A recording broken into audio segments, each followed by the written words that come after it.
cette parole vivante. Oui, vivante parce que tu es vivant, Seigneur, et tu es parmi nous, mon Dieu, mon roi. Loué sois-tu, gloire à toi, Seigneur. Seigneur et Seigneur et Rédempteur.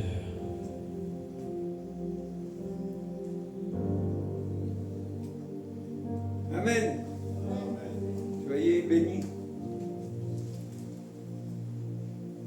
Je n'ai jamais posé la question des fois quand vous passez le long d'une route et vous voyez des maisons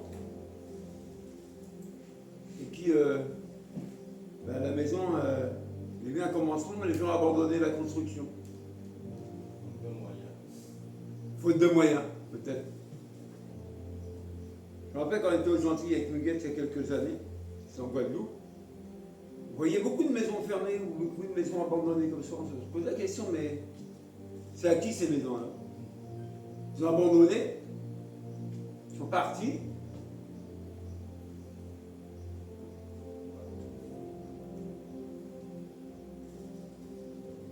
À votre avis, quand tu prends une décision de construire quelque chose, est-ce que tu es conscient que ça va se faire tout seul? Il faut des moyens. Mais il faut l'envie aussi. Hein. Là où on est, nous, au Ménil, on sait ce qu'on a acheté.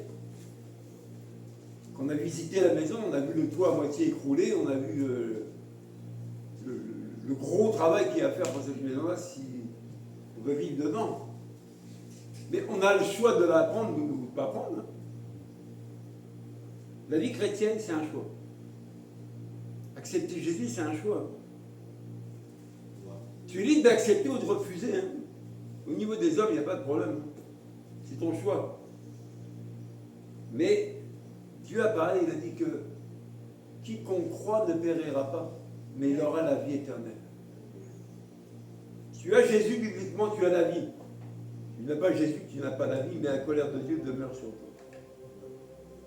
Beaucoup de personnes parlent de Dieu comme ça, en général, mais on ne vit pas Dieu. Parce que la vie d'un enfant de Dieu, ce n'est pas la vie comme quelqu'un qui n'a pas Jésus. À votre avis, on fait une belle promesse et on te dit voilà, tu n'as pas d'effort à faire, tout ça c'est pour toi. Franchement, aucun effort. Tu dépenses rien, c'est cadeau de A à Z, cet héritage c'est pour toi. Est-ce que c'est ce que Jésus nous a enseigné? Est-ce que vous pensez que, je ne sais pas, cette dimension de promesse, la vie éternelle, est-ce qu'on y pense? Nous tous, on va aller dans la trappe, parce que je dis souvent, hein, on va fermer les yeux, on va mourir. Nous tous. Sur la terre, personne ne va y réchapper, à moins que Jésus t'enlève. C'est la seule option. Mais à part ça, nous tous, un jour, on fermera les yeux. Chrétiens comme nos chrétiens, la mort viendra. Mais quelle est la promesse de Jésus? Jésus dit, quand bien même mort, vous vivrez. Tu peux comprendre cette chose-là? Jésus nous promet la vie éternelle. Est-ce que vous pensez que cette promesse-là, ce grand cadeau-là, vivre, mais dis à quelqu'un, tu vas vivre pour l'éternité, tu ne mourras pas, mais c'est pas faux. Mais c'est un truc de fou. Personne ne veut mourir, hein, à part ceux qui se suicident. Ça, c'est leur choix. Mais en principe, une personne ne veut pas mourir. Hein. Elle se raccroche toujours à ce qu'elle peut pour ne pas mourir. Mais Jésus dit, sois tranquille, hein. Ouais, je te promets la vie éternelle. C'est le plus beau cadeau qu'on peut nous offrir, l'éternité. Mais est-ce que ça se gagne en dormant? Est-ce que ça se gagne tranquillement? Comme on dit, bon, ça se saurait. Hein. On va prendre quelques passages et on va parler ce matin de la persévérance. À combien de reprises dans les textes vous voyez ce mot-là arriver? Persévérer, persévérer, persévérer. C'est quoi persévérer? C'est tenir ferme, encore. Ne pas se décourager. Et des fois, il y a des raisons de se décourager. Hein. Dis-le. Allez de l'avant. Très bien. Pas derrière, que pas. Ok. Alors, persévérer, c'est avoir la capacité de maintenir ses efforts et son engagement dans un projet ou un objectif. Amen. Nous, notre objectif, c'est où? C'est pas la terre. C'est les cieux. Notre destination, c'est pas la terre. C'est d'être auprès de Dieu. C'est notre héritage. C'est notre destination. Amen. Donc, nous, si on prend ce texte et ce mot persévérer, je persévère dans cet objectif-là. Donc, je vais de l'avant. Oui ou non? Persévérer, c'est demeurer ferme et constant. C'est s'accrocher, c'est continuer, c'est poursuivre, c'est insister pour atteindre l'objectif. Si vous prenez la Bible, elle est remplie de promesses. Mais pour vivre ces promesses-là, il faut persévérer. Il ne faut pas arrêter. Il ne faut pas reculer. Il faut déjà y croire. Oui, non.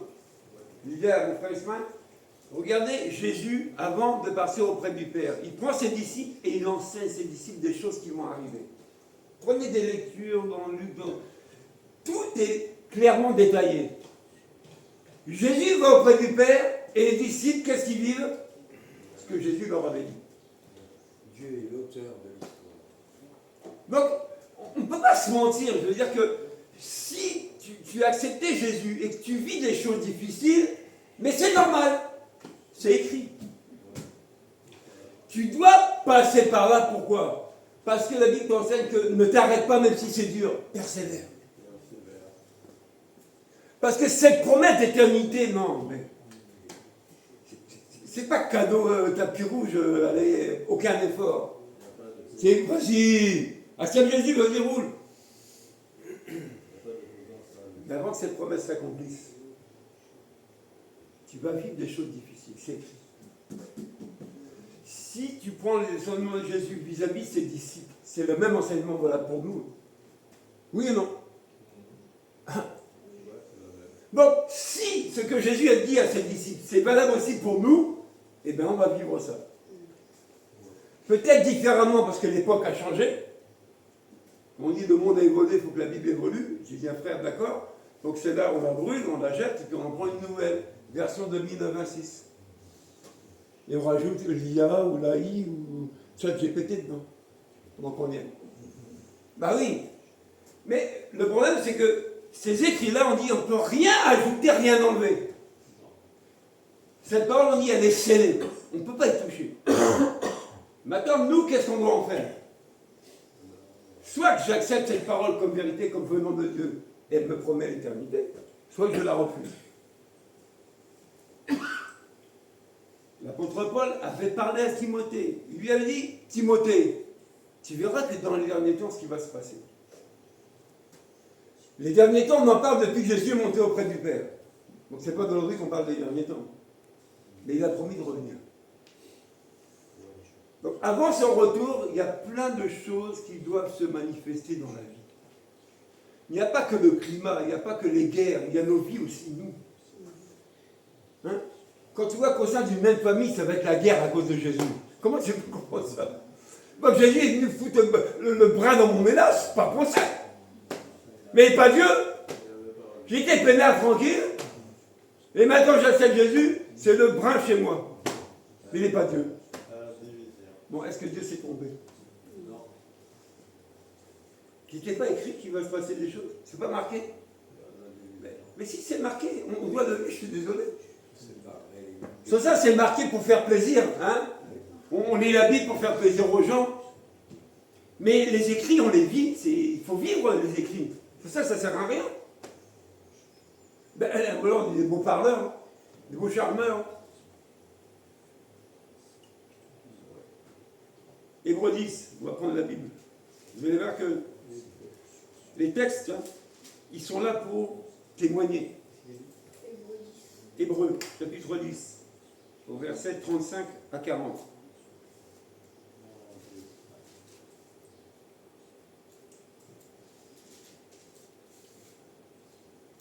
Il dit, n'abandonnez donc pas votre assurance, qui est porteuse d'une grande récompense. Oui, vous avez besoin de persévérer pour accomplir la volonté de Dieu et obtenir ainsi ce qui vous a été promis. Encore bien peu de temps, et celui qui doit venir viendra. Il ne tardera pas. Et le juste vivra par la foi. Mais s'il revient en arrière, je ne prends pas plaisir en lui. Quant à nous, nous ne faisons pas partie de ceux qui reviennent en arrière pour leur perte, mais de ceux qui ont la foi pour le salut de leur âme. Amen. Amen. C'est-à-dire que ce texte dit, n'abandonne pas ton assurance. Quelle est ton assurance? N'abandonne pas. N'arrête pas. Ne renonce pas. Ne quitte pas. Mais au contraire, fais quoi? Persévère. Parce qu'il y a une promesse qui t'a été faite. Et la plus grande promesse dans la Bible, c'est la vie éternelle, mon frère, ma soeur. C'est pas le beau frigidaire, la belle bagnole, la belle maison. C'est pas mauvais. Mais c'est pas ça le plus important. C'est la promesse que Jésus nous a faite. Tu crois en moi, tu ne périras pas, tu auras la vie éternelle. Mais malheureusement, notre tristesse, c'est que cette vie éternelle, on ne nous en parle plus. Mais toi qui crois, tu l'as déjà. On a déjà cette vie éternelle, oui ou non? Oui. Est-ce que Jésus est quoi? Il est éternel? Son esprit est quoi? Ponctuel? Il n'est pas éternel, Jésus? Oui. Bon, si c'est Jésus qui est en moi, il est déjà éternel, non? Oui. Oui ou non? Mais qu'est-ce que je fais de l'éternité? Est-ce que je travaille pour ça? Parce que la persévérance doit nous amener à travailler, pas à dormir. J'ai pris l'exemple d'une maison que tu commences à construire, tu lâches, tu abandonnes. Tu ne veux plus finir.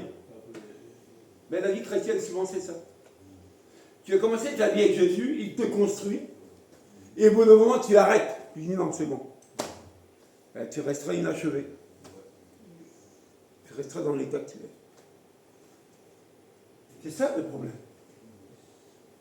C'est-à-dire qu'on prend des décisions, on fait des choix, mais on ne réalise pas la portée de notre décision. J'ai pris l'exemple d'acheter une maison. Quand tu achètes une maison, tu vois les travaux qu'il y a à faire. Si ça te dépasse, si tu penses que tu n'y arriveras pas, mais l'apprends pas, garçon. La vie chrétienne, c'est pareil. Je disais tantôt que s'il fallait expliquer la vie chrétienne aux gens avant de se faire baptiser, personne ne se fait baptiser. Personne. Ah non? Parce qu'ils ne voient pas l'engagement. Hein. L'engagement, c'est pas danser, chanter, danser tout le temps. Hein. L'engagement, c'est être persécuté. C'est être haï de tous. C'est être maltraité. C'est ça l'engagement des disciples. Lisez la Bible. Jésus l'a pas dit ici que vous aurez des bouquets de fleurs dans toutes les maisons, hein, quand vous allez parler de moi. Hein. On vous donnera des enveloppes remplies d'argent. On vous accueillera avec des tapis rouges. Aujourd'hui, on voit ça dans des ministères, on accueille certains de dans des jets privés, et puis c'est des tapis rouges, et puis c'est des décorations, puis des fauteuils, et puis c'est des manteaux, des couronnes. Bon, vas-y, hein. Moi, ma Bible ne m'enseigne pas ça. Je suis désolé. Mais moi, je lui dis, vaut mieux que tu souffres sur la terre avec Christ, à cause de son nom, mais que tu sois garanti d'être avec lui. C'est ça l'importance. Et c'est cette dimension qu'on ne voit pas quand on souffre. Tu dis, mais Seigneur, qu'est-ce que j'ai fait? J'écoute la parole, je prie, je fais ce qu'il faut faire, et ça ne va pas, c'est dur, mais c'est normal. C'est lié à la promesse que Jésus a faite. Mais ça serait trop beau. Je dis tout le temps ça l'évangile, c'est Paul Naref. On va tous au paradis. Ben alors, Paul Naref l'a dit. Et qu'est-ce que Dalila chantait? Pardonne, pardonne, pardonne. C'est paroles. Mais est-ce que ces paroles sont vraies? On ne voit pas cette dimension. Hein. Que tel qu'il est un jour, on le verra. C'est ça notre objectif. Je parle de Jésus, je ne le vois pas, c'est ma foi. Amen. Ce texte parle, la foi. Mon juste vivra par la foi. Il n'a pas dit il vit, il vivra. Donc dans les temps de devant, tu ne sais pas ce qui va se passer, mais il dit, puisque tu as la foi, tu vivras. Il dit que si ce n'est pas par la foi, je ne prends pas plaisir. Il n'a pas dit je rejette les gens, je ne les écoute plus. Je ne prends pas plaisir à ces gens. À votre avis, le père Abraham, quand on parle d'Abraham aujourd'hui, même dans notre religion, on parle d'Abraham. Pourquoi on cite cet homme comme le père de la foi, à votre avis? Il avait une Bible à cette époque-là, lui? Il avait des écrits? Mais il fonctionnait comment avec Dieu? Moi, des fois, je réfléchis à ça. Aujourd'hui, on a tous les moyens possibles d'enseigner les gens avec la Bible. On a plein de supports. Mais je dis le plus important, c'est ça ou c'est ce que j'entends de Dieu? Abraham a entendu une voix qui lui a dit, sors, quitte, va-t'en. Va dans le pays que je te montrerai. Il a vu le pays? Non. Mais il dit, va. Quand tu écoutes la parole de Dieu, qu'elle te touche, qu'elle te chamboule, est-ce que tu obéis à cette parole-là? Oui ou non? Franchement. Pas toujours. Mais Abraham obéit. Regardez, Abraham, avec toutes les épreuves qu'il a eues, on lui promet un fils, un héritier. À peine il l'a, Jésus dit sacrifie-le. Non, hein? Ouais, bon, enfin, il y a une raison pourquoi. Oui, c'est une raison, mais l'obéissance. Oui, mais c'est pour ça. Parce que, regardez, c'est ça qui est important. Il faut comprendre la dimension des patriarches, de la vie de ces gens-là dans la Bible. Ils ont vécu des choses terribles, difficiles, au point même de douter des fois.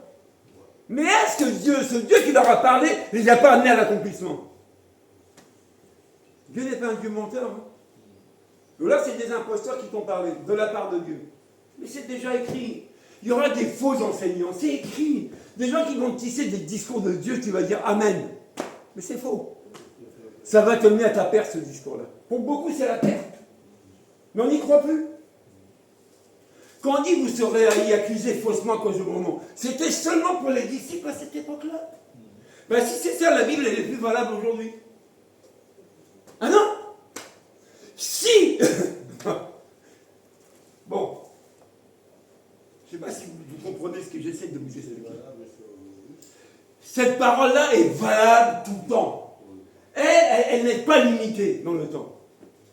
Le temps appartient à Dieu. Mais comment vivre cette parole-là maintenant pour ne plus abandonner, pour ne pas lâcher? Aujourd'hui, rien que les mariages, excusez-moi d'en parler, mais pour beaucoup, on ne tient pas, c'est trop dur. Le pardon, je n'aime pas où il est parti. Je parle des mariages chrétiens. Attention, dans le domaine chrétien. On se donne le droit de se séparer. On se donne le droit de divorcer. Parce que. Bon, vas-y.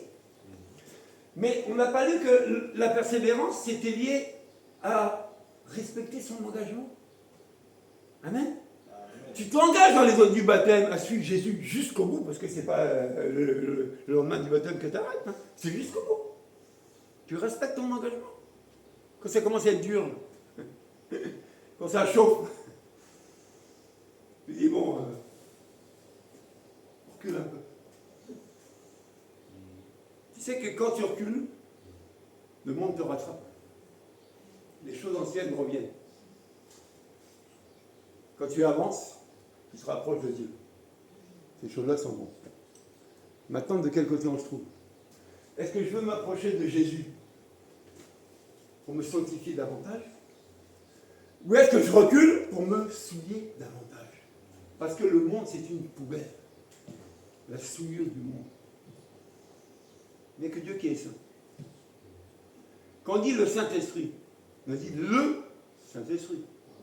Sous-entendu que tous les autres esprits dont on va te parler ne sont pas saints. Et ils ont un objectif, ces esprits-là, te détruire. Ah oui. Donc cela dit, n'abandonnez pas votre assurance. N'abandonne pas.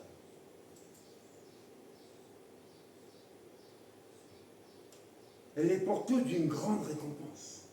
Et dit oui, vous avez besoin. Donc Dieu sait qu'on a besoin de persévérer. Donc il nous rappelle, continue, ne lâche pas. La promesse, elle est pour toi. Ça serait bête. Imaginez, Jésus revient aujourd'hui, il avait promis de revenir aujourd'hui ici, nous prendre. Et on n'a pas persévéré, il dit, oh, excuse-moi, garçon, t'as rien foutu. Pourquoi moi? C'est toi. Non mais rendez-vous compte, tu attendais, puis comme tu as négligé beaucoup de choses, tu dis non, excuse-moi, tu restes là. Ce sera la prochaine étape pour toi. T'es pas prêt. Bien sûr, il dit, quand Jésus reviendra, seras-tu prêt? Quand il viendra, seras-tu prêt? Jésus nous enseigne ce retour, comment ça va se passer. Il dit, comme un voleur. Et il dit, est-ce que tu seras prêt? On doit se préparer, peut-être que tu sors d'ici, et puis toi, tu tombes sur la tête, tu meurs. T'es prêt maintenant à rencontrer ton Seigneur? On ne sait pas. On ne sait pas notre fin. Nous, on ne la sait pas. Il y en a qui meurent d'un accident de voiture, pour ceux qui roulent beaucoup, mais on va mourir un jour. Mais est-ce qu'on est prêt? Parce qu'on ne va pas rencontrer une marionnette, hein. C'est pas une femme, hein. On va rencontrer celui qui est capable de juger les morts comme les vivants. Et celui-là, c'est pas un jeu. Lui, il n'a que faire de ton raisonnement. Tu vas pouvoir tout lui expliquer, il dit, oh, calme-toi. Tu étais sur la terre, tu avais ma parole. T'en as fait quoi? Tu as regardé les autres et toi, tu as fait quoi? C'est pour ça que la parole, on dit, elle est un miroir. Tu dois t'examiner comme un miroir. Quand tu te fais belle devant le miroir, avec la vie, tu te fais beau aussi. Un autre texte. Acte 2. Là, c'est le passage de beaucoup. Pour les prédicateurs, on aimerait vivre cette église-là.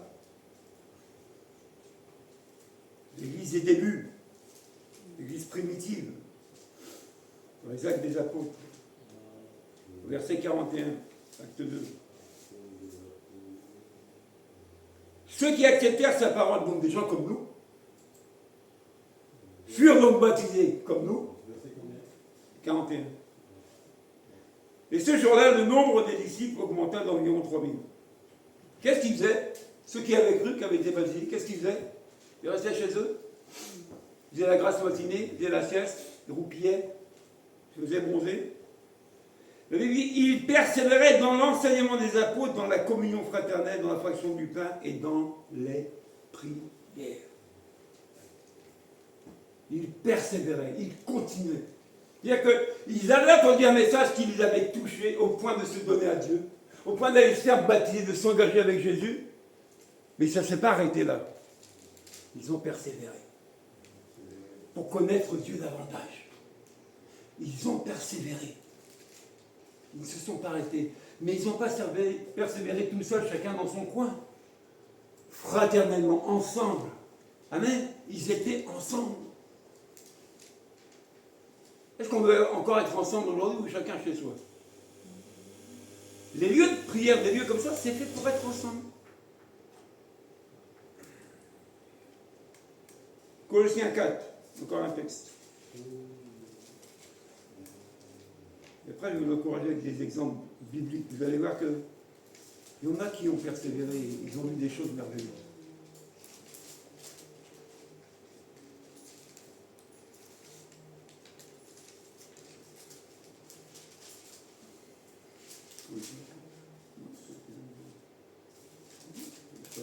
Pas 4, pardon.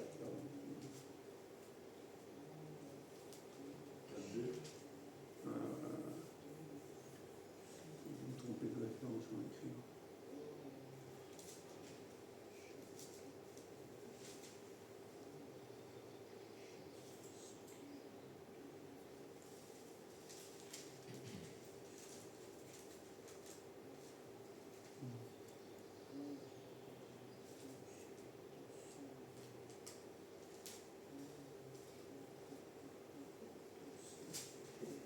Je recherche ça après. On va prendre Matthieu 10, 21.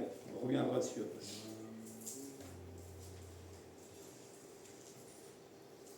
Matthieu 10.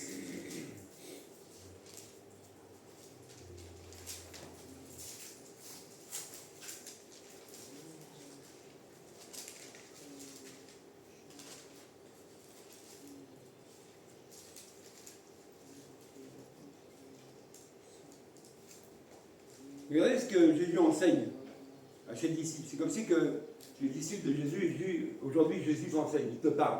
Amen, comprenez cette dimension-là. Quand tu entends une prédication, comprends que ce n'est pas un homme seulement, c'est Dieu qui te parle. Comprends bien. Et aussi pour ta version. Au verset 31-21. Le frère livrera son frère à la mort, et le père son enfant. Les enfants se soulèveront contre leurs parents et les feront mourir. Vous serez détestés de tous à cause de mon nom. Mais, il y a un mais. Il y a un mais. Celui qui persévérera jusqu'à la fin sera sauvé. Quand on vous persécutera dans une ville, fuyez dans une autre. Je vous le dis en vérité, vous n'aurez pas fini de parcourir les villes d'Israël avant que le Fils de l'homme ne vienne. Amen. Regardez les conflits entre frères, entre sœurs, entre parents, les conflits, les problèmes, les querelles. Est-ce que c'est à cause de toi? Il dit à cause de mon nom. Parce que mon nom est saint. Tu dois comprendre cette dimension que quand tu acceptes Jésus, la vérité vient en toi, la lumière vient en toi, tout vient en toi. Obligatoirement, tu vas déranger ceux qui sont autour de toi. C'est obligé.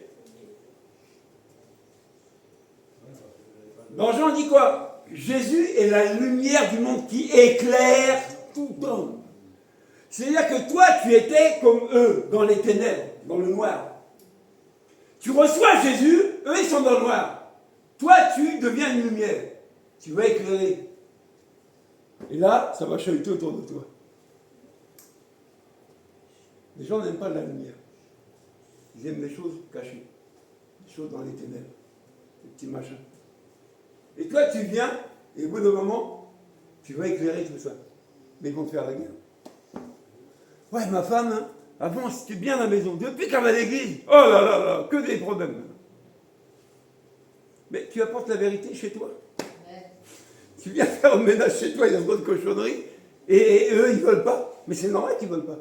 Ouais. Mais c'est normal. Ils se plaisent dans leur truc. Moi, je dis, avant d'accepter Jésus, j'étais dans plein d'histoires. Mais tu pouvais me parler, j'en ai rien à foutre de ton évangile. Je me plais dans mes délires. Je suis bien dans mon trip, je suis bien dans mon affaire. Mais quand tu acceptes Jésus, mais c'est là que ça change. Tu vas commencer à amener le trouble dans ta famille. Est-ce que tu portes la vérité? C'est la vérité ou le mensonge, la vie ou la mort, les ténèbres ou la lumière. La vie chrétienne, c'est ça. Donc, c'est obligé qu'il y ait un retour. C'est obligé. Moi, je me rappelle de ma mère, quand elle a appris que j'allais dans une église évangélique, tu sais ce qu'elle a dit? Mon fils est devenu fou. Non, j'étais fou. La folie m'a tiré en psychiatrie combien d'années. Donc, j'étais fou, on m'appelait fou. Maintenant, elle dit, mon fils est devenu fou. Mais j'étais déjà. Il est parti chez les sorciers. Ils vont en faire un marabout de mon fils. Elle disait ça. Partout dans le village, elle racontait ça. Mais est-ce que j'ai fait de mauvais choix? Non. Parce que de fou des hommes, selon les hommes, je suis devenu fou de Jésus. Et c'est la meilleure folie. Oui ou non? Bon, vous voyez les conséquences?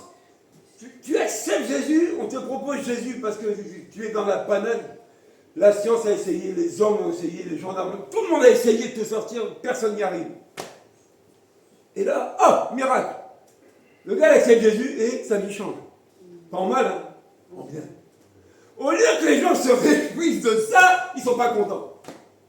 Ils préfèrent que tu sois comme avant. Parce que tu es comme eux.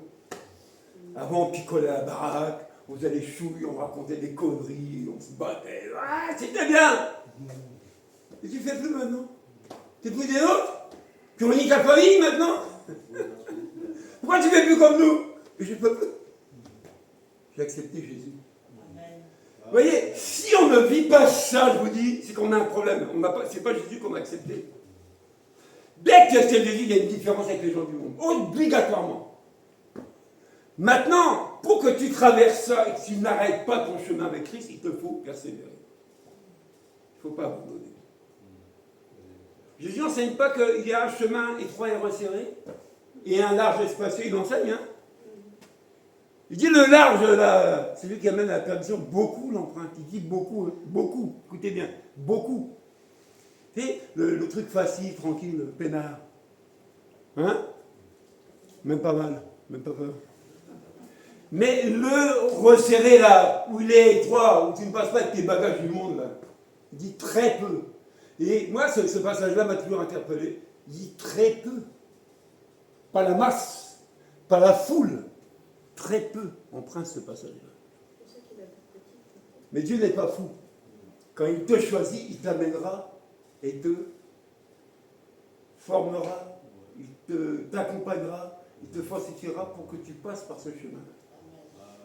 Parce que Dieu n'est pas celui qui te prend et qui te jette.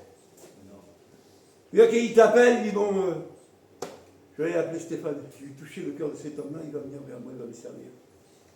Et puis à un moment, il voit que Stéphane déconne, le gars ne fait pas beaucoup d'efforts. Bon, le gars, je me suis trompé, allez, dégage, c'est pas.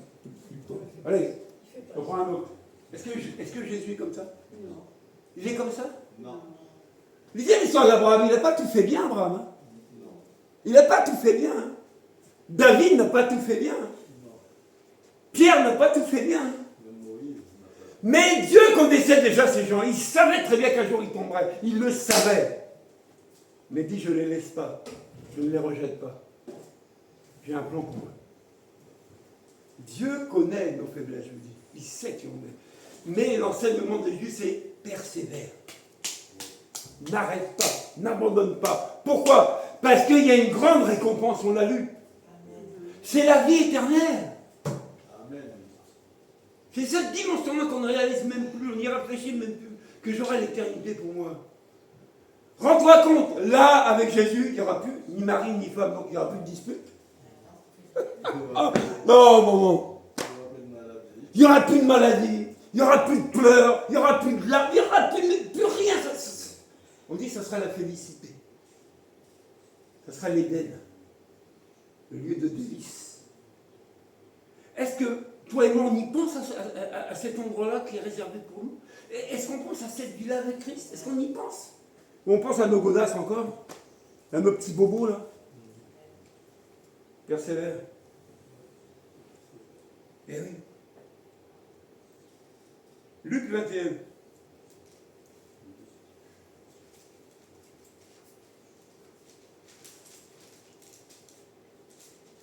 Verset 5 à 20, c'est une grande lecture.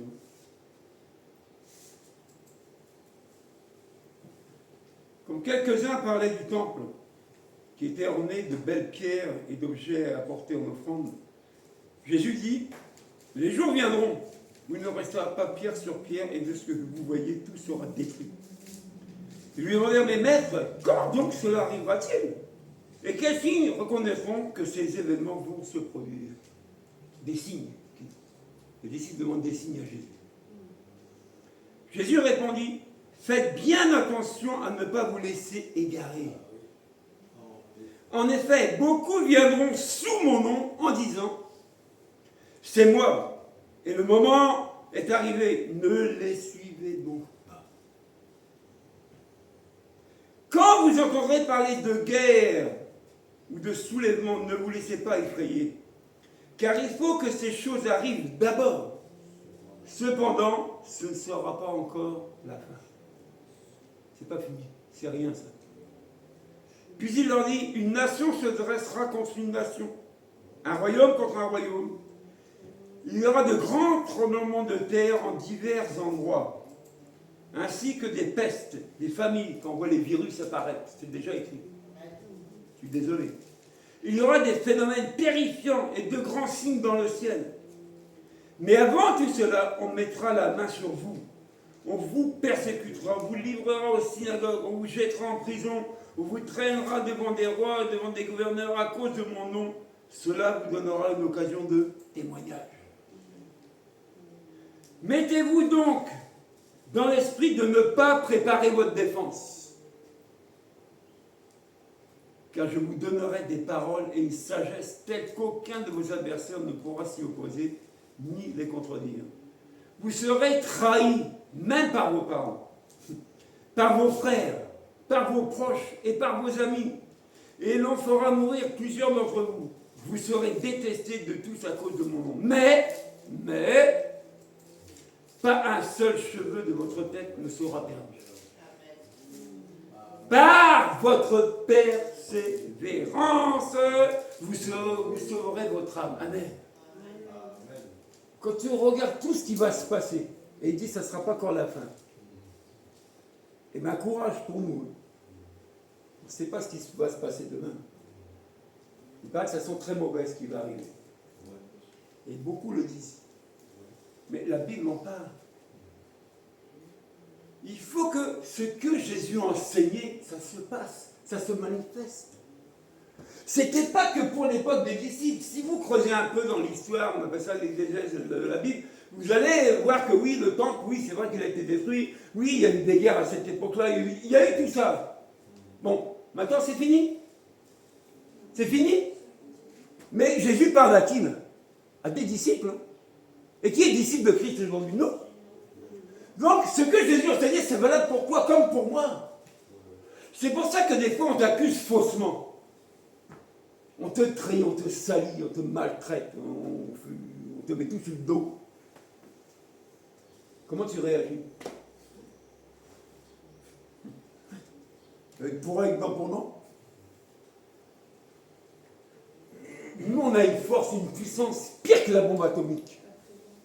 C'est la prière. Jésus, à maintes reprises, dit à ses disciples, persévérez dans la prière. Persévérez dans la prière. Mon juste vivra par la foi. Amen. La foi, ça se nourrit. C'est un aliment, la foi. C'est la parole de Dieu et la prière. Si on parle du père Abraham, le père de la foi, c'est son obéissance. Il l'a entendu, il l'a fait. Mais est-ce qu'il n'a pas fait d'erreur? Il n'a pas fait d'erreur. Il a été clean tout le temps, ce gars-là. Non. Ne regarde pas tes erreurs. Persévère, c'est devant que ça se passe. Amen. Si tu es tombé, tu sais pourquoi tu es tombé. Mais tu as un avocat qui s'appelle Jésus. Va le voir. Ne te laisse pas accuser par tout le monde. C'est pas tout le monde qui vit ce que tu vis. Quand tu souffres dedans, là, c'est pas les autres qui souffrent, c'est toi, non? Donc tu n'as pas besoin de gens pour te détruire encore un peu plus, non? Quand c'est comme ça, mets-toi à genoux, va voir ton avocat, il s'appelle Jésus. Tu dis, Jésus va voir le Père pour moi, parce que là, il y a un problème. Amen. Ce sont des choses simples, des démarches simples qu'on ne fait plus. On règle les problèmes nous-mêmes. Donc on n'a plus besoin de prière, on n'a plus besoin de Jésus, on n'a plus besoin de personne. Moi seul, j'arriverai. Ben, bon courage. Tu ne peux pas. Il faut persévérer pour respecter ton engagement avec Christ. Regardez, si vous prenez une assemblée où tout va bien, les gens sont là. Hein. Mais s'il y a un problème qui arrive, vous allez voir pour beaucoup, taillot, on va ailleurs. Mais qui reste pour combattre dans la prière? Qui combat dans la prière? Mais là, on quitte le navire. Il n'y a que le capitaine qui doit rester, parce que c'est son boulot, le commandant en principe, c'est le dernier à quitter le navire. Que les autres peuvent quitter sauf lui. C'est le dernier. Le pacha, lui, le commandant, c'est son bateau qu'on lui a confié. Le dernier, ça sera lui. Mais souvent, c'est comme ça que ça se passe. Quand tout va bien, tout roule bien, c'est comme à la maison, hein, mari et femme. Hein. Rien ne manque, le pognon est là, tout ça. Ah, il y a un problème d'avant, vous allez voir, ça commence à monter. Les mots commencent à sortir. Ouais, je t'avais dit, c'est ta faute. Tu m'as pas écouté. Hein? Pourquoi t'as acheté ça? Donc, le gars, tout était bien, tout lui tombe dessus. La baraque avec, les huissiers avec, tout sur sa tête. Et on abandonne le navire. On va aller voir ailleurs si c'est mieux. Mais mon ami, il ne faut pas croire qu'ailleurs c'est mieux. Partout où on vous parle de Jésus, c'est des combats, des luttes bibliques. C'est pas tout beau. Je disais au frère Ismaël que la Bible, tu peux en parler du haut en bas, tu peux tout dire. La théologie, tout ça, c'est la connaissance de Dieu. Mais la Bible est claire, elle dit que la connaissance enorgueillit. Trop de connaissances tue la connaissance. Mais qu'est-ce qui nous édifie, nous? L'amour. Hein, on a dit, moi, qu'en Inde, t'as des hommes qu'on appelle pasteurs, ils ont une page de Bible. Une page. Comment ils font pour qu'on les appelle pasteurs? Ils ont un cœur. Un cœur à aimer. Un cœur qui aime Dieu, qui aime les gens. Voilà pourquoi on peut les nommer pasteurs. Vous comprenez? Un cœur à aimer même les mauvais, même les méchants. C'est-à-dire, aimer, c'est pas être d'accord avec les gens qui font des bêtises. Aimer, je ne les condamne pas, je ne les juge pas. Je leur donne encore la possibilité d'avoir Jésus. Quand tu as tes enfants qui font des bêtises, tu les juges, tu les condamnes? C'est tes enfants. Tu ferais ça à tes propres enfants? Non. Tu leur parles, tu essayes d'une manière ou d'une autre à les ramener dans le droit chemin, c'est ton boulot, non? Mais c'est ce que Dieu fait. C'est pour ça qu'il y a des prédicateurs. C'est pour ça que la parole de Dieu est annoncée régulièrement. Pour que si on s'est détourné, ben on revienne. Qui n'a jamais fait d'erreur? Regardez du temps de Noé. On dit que Dieu s'est repenti. C'est pas la repentance qu'on parle maintenant. C'est comme un regret quelque part. Il dit, bon, j'avais créé l'homme, mais la méchanceté arrive à son comble. À toi de dire, bon allez, je rase tout. Mais il dit que quand il reviendra, ça sera comme du temps de Noé. On parlera, on avertira, les gens s'en moqueront. Hein. Ils continueront leur vie, leur business. Hein. Même nos assemblées. Hein. Ah oui? Mais aujourd'hui, on ne veut plus de paroles qui touchent, on ne veut plus de paroles qui fouettent, on ne veut plus de paroles qui corrigent. On veut dans le sens du poil, s'il vous plaît. Vraiment, mon frère, pas être dur comme ça. Bon, Jésus, il n'était pas dur avec ses disciples. La Bible dit que Jésus reprenait sévèrement qui? Ses disciples. Parce qu'un vrai disciple est semblable à son maître. Est-ce que nous, on peut dire je ressemble à Jésus? Ou pas encore? Ou bientôt? Ou je suis en chemin? Eh oui. Luc 18. On va voir un cas d'une personne qui n'a pas lâché l'affaire. Mais la personne a fait quoi? Elle a persévéré. Eh oui. Verset 1 à 9. Jésus leur dit une parabole pour montrer qu'ils devaient toujours prier sans se décourager. Sous-entendu, dans la persévérance. Jésus va leur expliquer une histoire à ses disciples pour leur démontrer qu'il ne faut pas te décourager. Il faut continuer à prier. Et là, on cite le cas d'une dame. Il dit qu'il y avait dans une ville un juge qui ne craignait pas Dieu, qui n'avait d'égard pour personne. Il avait aussi dans cette ville une veuve qui venait lui dire « Rendez-moi justice contre ma partie adverse. » Pendant longtemps, il refusa. Mais ensuite, il dit « Même si je ne crains pas Dieu, je n'ai d'égard pour personne. Puisque cette veuve me fatigue, je vais lui rendre justice afin qu'elle ne vienne pas sans cesse me déranger. » C'est-à-dire que la dame, là, elle avait une affaire à défendre. Ah bah voir le juge dit « Défends mon affaire de là. » Il dit « Non. » Il dit cette dame, il dit d'abord je crains pas Dieu, je me fous. Mais la dame est revenue à la charge régulièrement. Elle l'a harcelé, elle n'a pas arrêté. Et au bout d'un moment, le gars était fatigué. Il dit bon, alors, et regardez ce qu'il dit. Même si je ne crains pas Dieu, je n'ai pas d'égard pour personne, puisque cette veuve me fatigue, je vais lui rendre justice, afin qu'elle ne vienne pas sans cesse me déranger. Le Seigneur ajouta, écoutez ce que dit le juge injuste. Et Dieu ne fera-t-il pas justice à ceux qu'il a choisis et qui crient à lui nuit et jour? Le fera-t-il attendre? Je vous le dis, il leur fera rapidement justice. Mais quand le Fils de l'homme viendra, trouvera-t-il quoi? La foi sur la terre. Est-ce que quand on s'adresse à Dieu, on a cette foi, cette ferme assurance qu'il va intervenir favorablement dans ma situation? Ou là, il va me laisser mourir comme ça. Quand David a péché, qu'est-ce que David a fait? Il a déchiré ses vêtements. Il s'est repenti.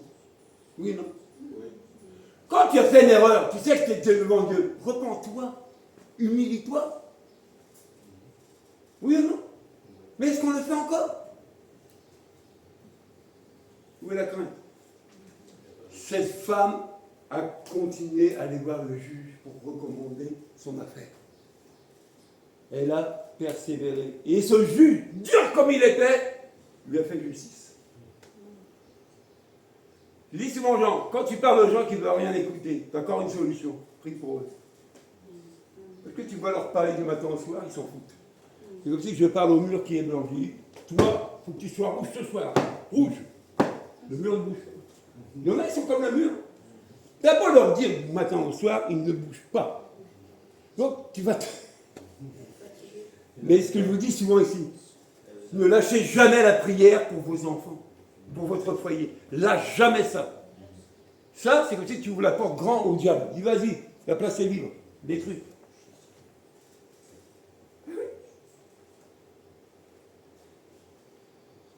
Jésus a dit quoi? Vous devez toujours prier et ne pas vous décourager. Quand tu pries, tu t'adresses à qui? À Dieu? Par l'intermédiaire de Jésus. Oui ou non? Est-ce que Dieu, qui a la capacité, qui est l'être suprême, tout lui appartient, même les non-croyants, tant qu'à faire, c'est pas le Dieu que des croyants, c'est le Dieu des non-croyants, il n'y a qu'un seul Dieu. Est-ce que lui, quand tu vas lui parler d'une situation que tu traverses difficilement, il ne va pas t'écouter? Il va dire, continue à souffrir, garçon, j'aime ça. Est-ce qu'un père va se réjouir quand son enfant souffre? Un père de famille. Vous qui avez des enfants ou qui avez une famille, tu vois ta famille souffrir, tu rigoles? Est-ce que Dieu est comme ça?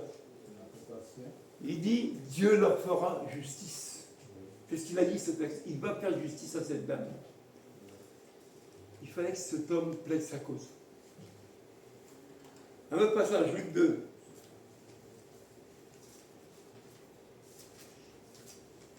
Et quand vous verrez, quand tu vas lire ce texte-là, tu vas un peu te questionner. Parce que quand on parle des cheveux blancs, des fois, les personnes âgées, bon, surtout nos jeunes maintenant, hein, dans les assemblées, les anciens ne respectent plus trop les cheveux blancs. Hein. Ouais, les vieux, hein, c'est démodé, toute histoire d'église, là.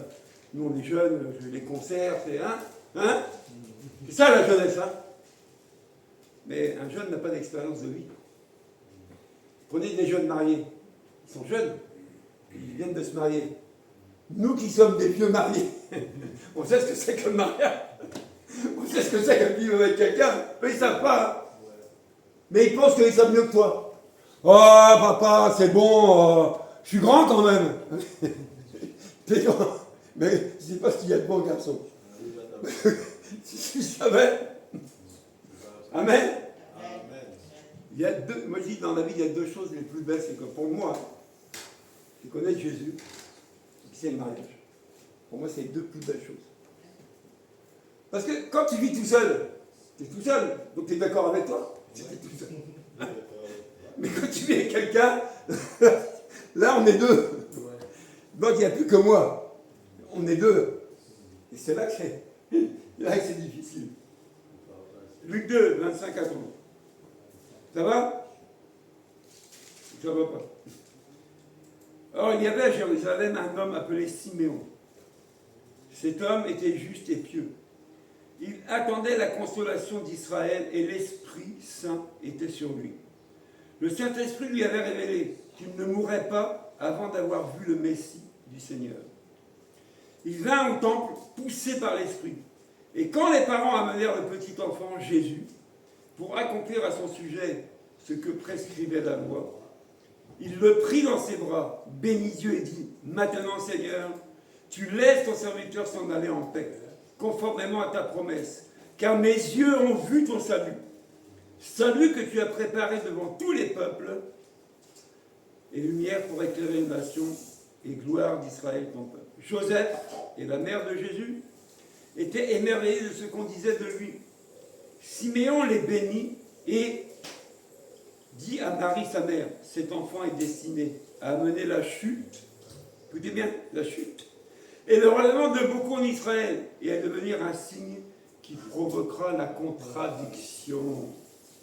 Toi-même, une épée te transférera l'âme, ainsi les pensées de beaucoup de cœurs seront révélées. » Il y avait aussi une prophétesse, Anne, fille de Penuel, de la tribu d'Aser.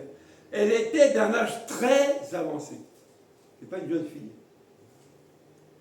Elle n'avait vécu que 7 ans avec son mari après son mariage. Restée veuve parce que le mari est décédé et âgée de 84 ans. Ouh. La dame est veuve. Son mari est décédé. Elle était où dans le temps? 84 ans. Et elle ne quittait pas de temps. Elle servait Dieu nuit et jour dans le jeûne et dans la prière. Amen. Arrivée elle aussi, à la même heure, elle disait publiquement sa reconnaissance envers Dieu et parlait de Jésus à tous ceux qui attendaient la délivrance à Jérusalem. Amen. Regardez l'image de cette dame. Elle est mariée, donc pour le mari décède. Qu'est-ce qui lui reste? Elle prend l'option de quoi? De servir Dieu. Mais regardez son service. Hein. C'était pas se montrant en spectacle. Oui, je suis la prophétesse Anne. Applaudissez-moi. Maquillée, décorée. Non. Cette dame, 84 ans, était dans le temple. Et qu'est-ce qu'elle faisait? Jour et nuit. Pas 2 heures par semaine. Hein. Jour et nuit, elle jeûnait. 84 ans. Et elle priait. À cause de Jésus. Rendez-vous compte. Quand on parle de persévérance, on en est loin. Hein. Quand je vois des personnages dans la Bible comme ça, des êtres humains comme nous, tellement ils aimaient Dieu, je consacre ma vie. C'est ça. Je laisse tout. C'est-à-dire que, c'est ce qu'on disait un petit peu ce matin avec Dominique, c'est-à-dire que si on se remet dans le contexte, Oui. Les gens naissaient avec la parole. C'est-à-dire que ça faisait partie vraiment de leur vie. Aujourd'hui, nous, on a bien compris qu'au fur et à mesure du temps, tout ça, ça s'est estompé. On a cherché à détourner justement la parole pour nous remplir de choses et nous mentir et tout ça. Alors qu'à l'époque, c'était vraiment... Dieu était présent. Personne ne pouvait vivre sans lui. C'est ça qu'il faut comprendre. Regarde ce que tu dis. Si tu prends les voyages missionnaires de Paul, quand il rencontrait d'autres, à Éphèse ou ailleurs, ces gens-là étaient nés avec la parole, c'est eux. Ils connaissaient Jésus, c'est eux. De quoi donner, pardon? Est-ce que ces gens-là, ces peuples-là, connaissaient l'évangile? Non, parce qu'après il y avait... Bon, c'est ce que j'essaie d'expliquer aux gens. Il y a une époque où, oui, la loi, c'était inculqué, c'était comme ça. C'est un peu comme certaines religions, tu vas naître, tu es déjà chrétien, en gros. Mais la Bible est claire. Quand on dit quiconque croit, c'est que tu n'es pas chrétien par affiliation. C'est par conviction. C'est ça toute la différence. Moi, je vous dis, j'ai eu des parents. Mon père, à 13 ans, quand il y a eu la guerre, il était premier enfant de cœur à l'église. Donc, une position parmi les autres. À 13 ans, tu es prêt à côté du prêtre et tu sers Dieu. Oui. Écoutez bien. Ma mère, aussi pendant la guerre, elle a été élevée chez les bonnes sœurs. Bon, pour ceux qui connaissent un peu, c'était quoi l'éducation chez les bonnes sœurs? C'était carré. Hein. Donc, moi j'aurais dû naître et grandir dans l'éducation. Oui ou non? Oui. Mais non. Tous les problèmes que j'ai rencontrés, on m'a envoyé chez les médecins, chez les psychiatres, chez les psychologues, chez les gens. On m'a envoyé partout, sauf chez Dieu. Et jamais ils m'ont parlé de Dieu à la maison. Jamais, au grand jamais. La religion, ça ne sauve pas. C'est la conviction. Mais c'est la conviction. Mais c'est la conviction. Quand on parle de conviction du péché, c'est la conviction. Si je suis convaincu que qui est Jésus, ben, il n'y a pas de souci. Mais si je doute. Regardez, même nous-mêmes, on a l'évangile. Hein. On a un Jésus qui dit je guéris toute maladie, tout à fait. C'est Jésus qui le dit, non? On voit, à chaque fois que Jésus passait, il y avait des miracles. Si on s'identifie à lui ou même aux disciples, mais on est à des années-lumière de faire comme eux. Mais on a la même Bible. On prêche la même parole depuis des années. Pourquoi on ne la vit pas? Parce qu'on n'est pas convaincu. C'est tout. Regardez, hier on était là. On a dit on va faire la fête de Loïc. Des gens ont entendu. Mais on a bien travaillé, gloire à Dieu. On a annoncé la bonne nouvelle. On aurait pu dire ah ouais, bon, on laisse tomber, on fera plus jamais ça, personne n'est venu, on se décourage, on baisse les bras. Mais c'est ce que le diable veut. Mais si on fait des choses sans conviction, ben on les fait en vain, ça sert à rien. On avait un texte qui dit que mon juste vivra par la foi. Si se détourne, je ne prends pas plaisir, c'est tout. Quand tu t'engages pour Dieu, tu t'engages, tu t'en fous des conséquences, tu t'engages. Mais tu ne t'engages pas toi, c'est lui que tu engages. Amen. C'est une chose qu'on n'a pas compris. Quand tu sors dehors parler à quelqu'un, c'est toi qui parles à la personne. Mais tu ne t'engages pas toi, c'est lui que tu engages. Parce que la personne qui t'écoute, quand tu es témoin de Christ, il faut qu'elle soit même aussi être convaincue et de vérifier que ce que tu lui dis est vrai. Parce que c'est ça. Moi je dis, les premiers pas que j'ai fait à l'église, quand j'écoutais un homme devant, je ne savais même pas que c'était un pasteur, je ne savais même pas que les pasteurs existaient, j'avais voir l'ignorance que j'avais. Hein. J'étais balèze. Hein. Mais le gars il parle bien. Hein. Mais qu'est-ce qui a changé ma vie? Ce que cet homme disait, je l'ai pris pour moi, vous comprenez? J'étais convaincu que ce qu'il disait, c'est ce que j'avais besoin. Mais on ne m'a pas mis de l'huile sur la tête, on ne m'a pas fait des jeûnes de 40 jours, on ne m'a pas chassé les démons. C'est cette parole qui m'a touché, qui m'a convaincu d'abandonner ma vie de... Mais ça, c'est la réelle conversion, je vous dis, c'est pas une fabrication. Aujourd'hui, on explique aux gens je ne sais quoi avant de leur faire accepter. Mais laisse ça tomber. Si la parole de Dieu n'est pas assez puissante pour convaincre quelqu'un, on va utiliser quoi? L'IA. Les effets spéciaux. Ah oui. Vous dites tout le temps, la guitare ne te mène pas au ciel. Jamais. Ni à la bagnole. C'est Jésus, le chemin. Si ces textes-là n'étaient pas là, on peut comprendre. Mais Jésus, quand même, a enseigné ça. Quand je dis à vos pharisiens, tu vois, quand tu crées une association, tu dis oui, on va mettre le symbole de Nicée, machin, voilà, une confession de foi. Sur la base des apôtres. C'est ce qu'on fait souvent dans les institutions religieuses ou dans les églises. On a une confession de foi et c'est la base des apôtres, comme on dit. Mais moi, il y a un problème. Parce que si on est basé sur les écrits des apôtres, mais on ne peut pas ne pas le faire. Mais on ne fait plus. On fait à notre manière. Plus à la leur, je suis désolé. Et c'est ça qui ne va pas. Donc on devient des menteurs. Mais Jésus a dit quoi? Qu'il y aura des faux enseignants. Mais il l'a dit. Mais il y en a. Et il y en aura encore.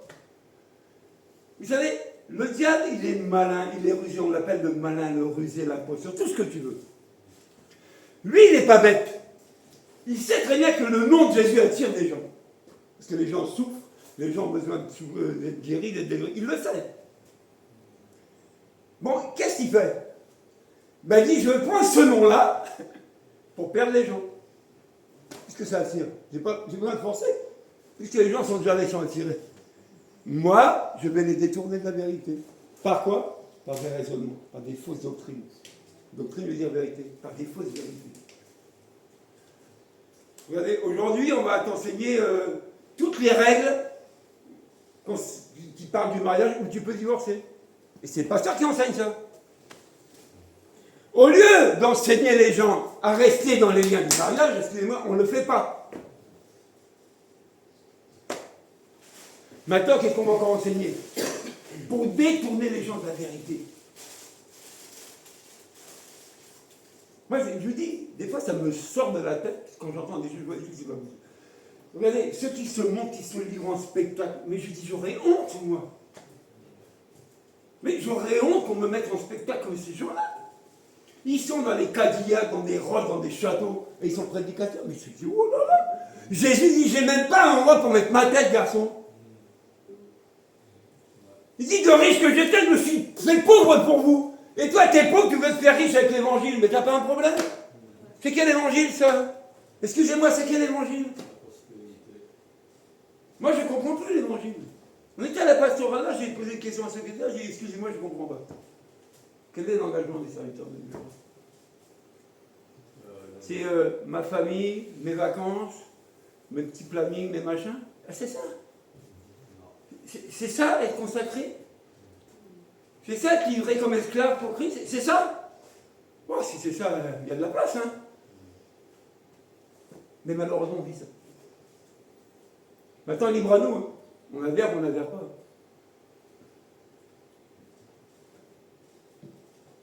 C'est ça, libre à nous.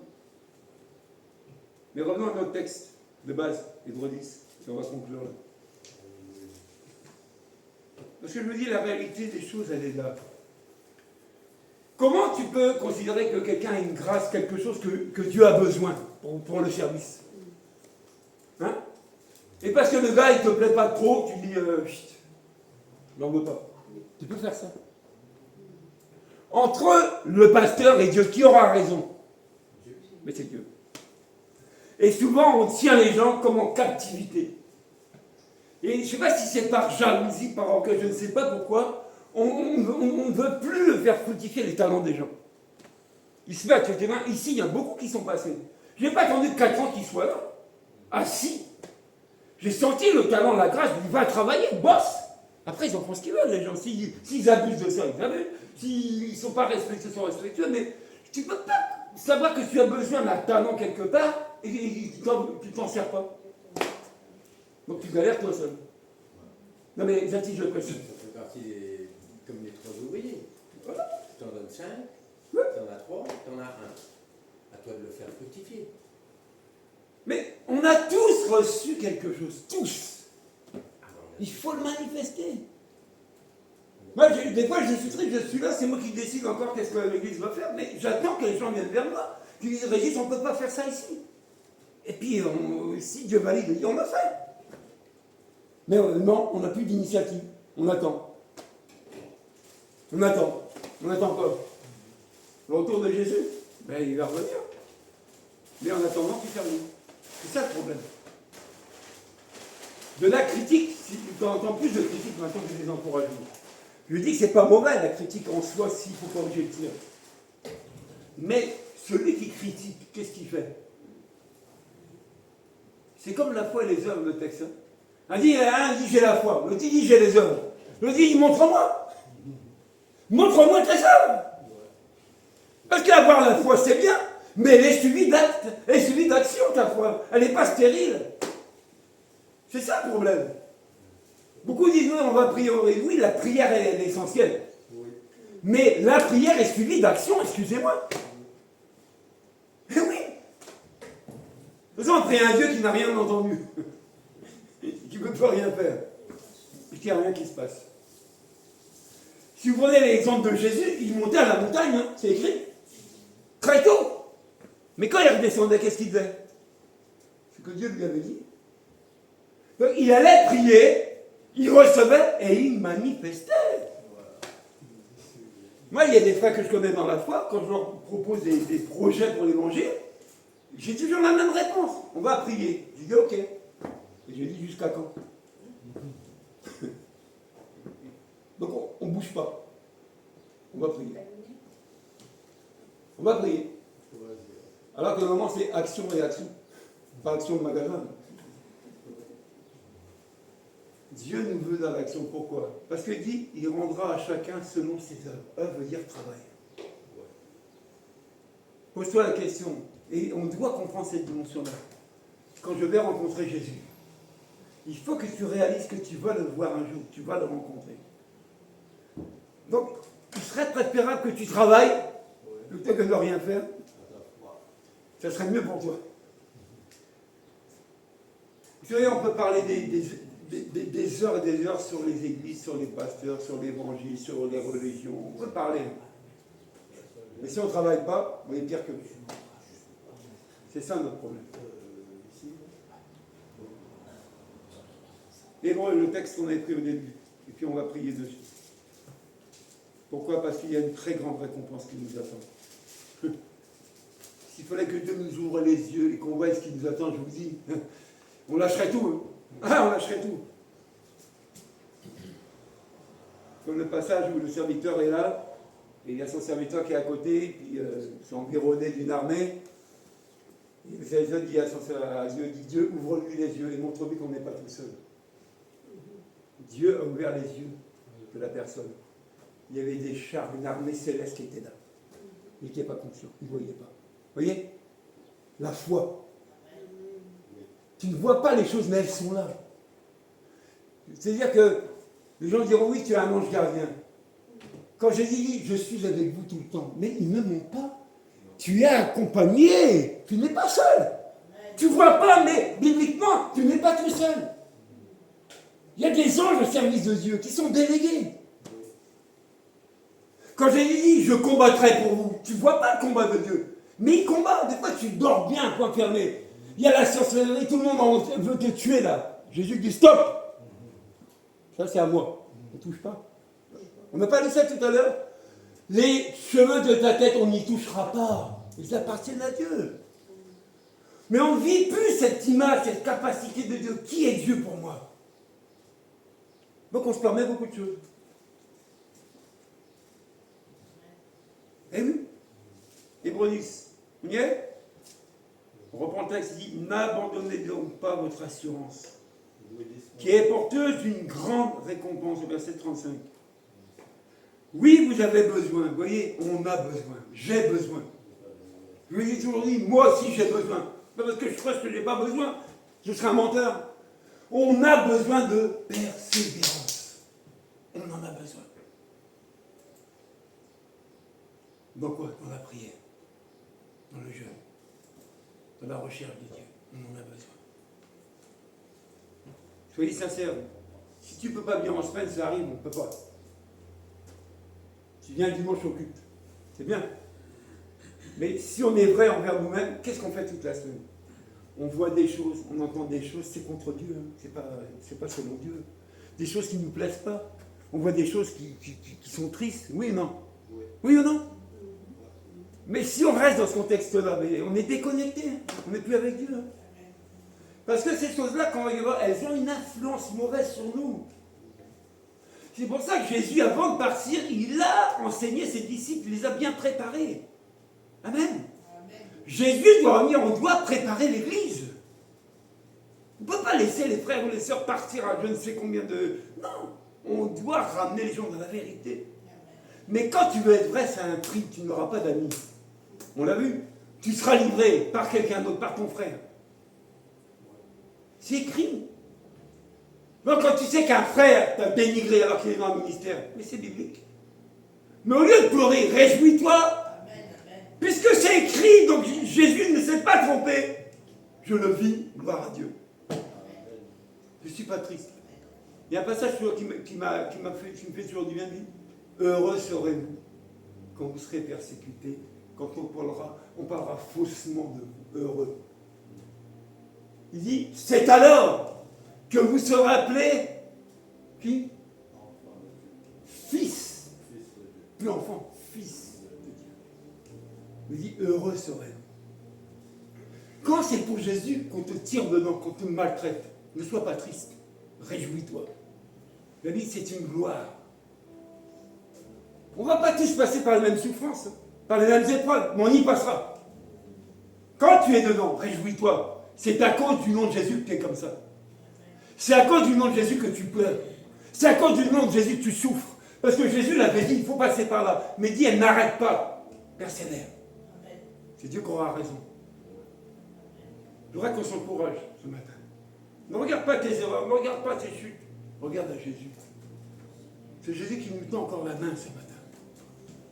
Je te dis, viens avec moi, on va continuer le chemin.